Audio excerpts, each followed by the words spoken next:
Est-ce que vous savez qu'il existe un produit dans le monde, best-seller dans le monde, ou bien beaucoup en Occident, best-seller dans le monde, qui n'a aucun bénéfice intrinsèque pour l'être humain? Aucun. Mais qui est vendu comme des petits pains. Est-ce que vous connaissez ce produit? C'est la pilule que les femmes consomment. Un produit qui n'a aucun bénéfice pour le corps de la femme. Aucun. Mais lorsque tu vas l'expliquer à certaines femmes, elles vont te dire que s'il y a des bénéfices, c'est exceptionnel. Et quand je dis ça, ce n'est pas pour critiquer les femmes. Quand je dis ça, c'est parce que j'ai tellement de compassion pour les femmes. Je suis attristé pour ce qui est la situation des femmes en Occident.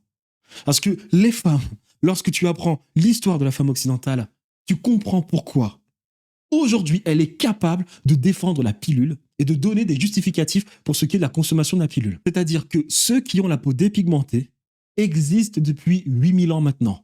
Donc les femmes blanches, les hommes blancs qui viennent des steppes, Caucase, qui sont allés envahir le Moyen-Orient, puis l'Europe, ils existent depuis aujourd'hui 8000 ans. Et ce n'est qu'en 1978, en Angleterre, Reform Act, ou bien 1944, donc il y a à peu près 100 ans, que les femmes ont eu un peu de liberté. Donc 8000 ans, sur 8000 ans, les femmes n'ont eu que certaines libertés il y a 100 ans.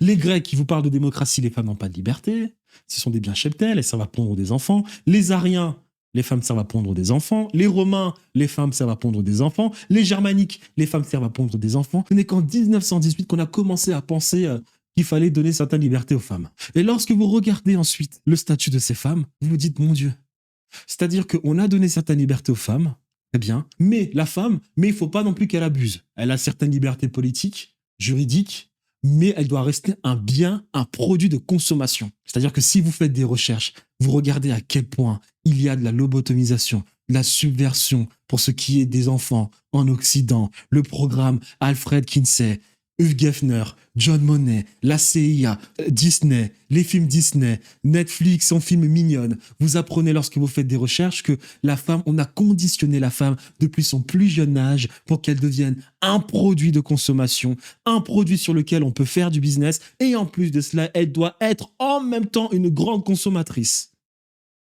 Donc ces femmes vivent dans une société qui les méprise profondément et c'est comme ça qu'aujourd'hui, il existe des produits qui n'ont aucun bénéfice pour le corps de la femme, mais certaines de ces consommatrices de ce produit seront capables de justifier la prise de la pilule.